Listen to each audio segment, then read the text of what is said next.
Now to this story tonight, new at 11, educators under arrest. So far this year, we've seen the arrests of Montville superintendent and tonight, Suffield superintendent. Yeah, both were charged with failing to report allegations of child abuse. Meanwhile, an investigation continues in Bristol. Channel 3 Eyewitness News reporter Matthew Campbell is live from Suffield, where mandated reporters are being retrained. Matthew.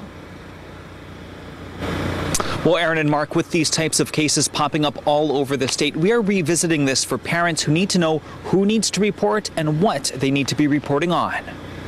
Suffield Superintendent Karen Barassi turned herself in to police today, charged with failing to report abuse or neglect. This stemming from an incident earlier this year where a parent complained their child had a risque conversation with the school psychologist. Court documents show Barassi contacted DCF well after the required 12-hour window to report and only after the parent went to DCF. She then allegedly said, quote, "Ordinarily, I would not report this, and so before I report it, I want to tell you I think this is a false claim." It's not for us to determine it happened, it didn't happen, this person's not telling the truth. It's up for us to report that to the Department of Children and Family. The lack of reporting isn't just happening in Suffield. In Montville, the superintendent, principal, and assistant principal were arrested after failing to report they learned this fight club was being run in a classroom. Just last night in Bristol, parents expressed frustration over 3 Green Hills employees, including the principal, being put on leave over their handling of reporting an allegation of a teacher inappropriately touching a student. We went 73 days without any communication from the Board of Ed or superintendent. That's completely unacceptable.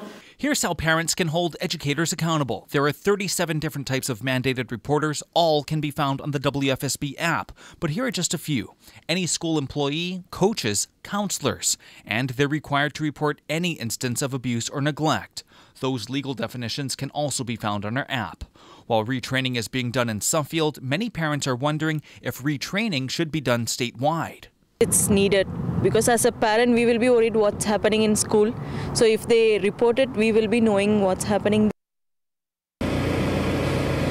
Now here in Suffield, in a separate incident, a camp counselor was also arrested today for failing to report. According to police, she told them that she knew the family involved and thought they'd handle it internally.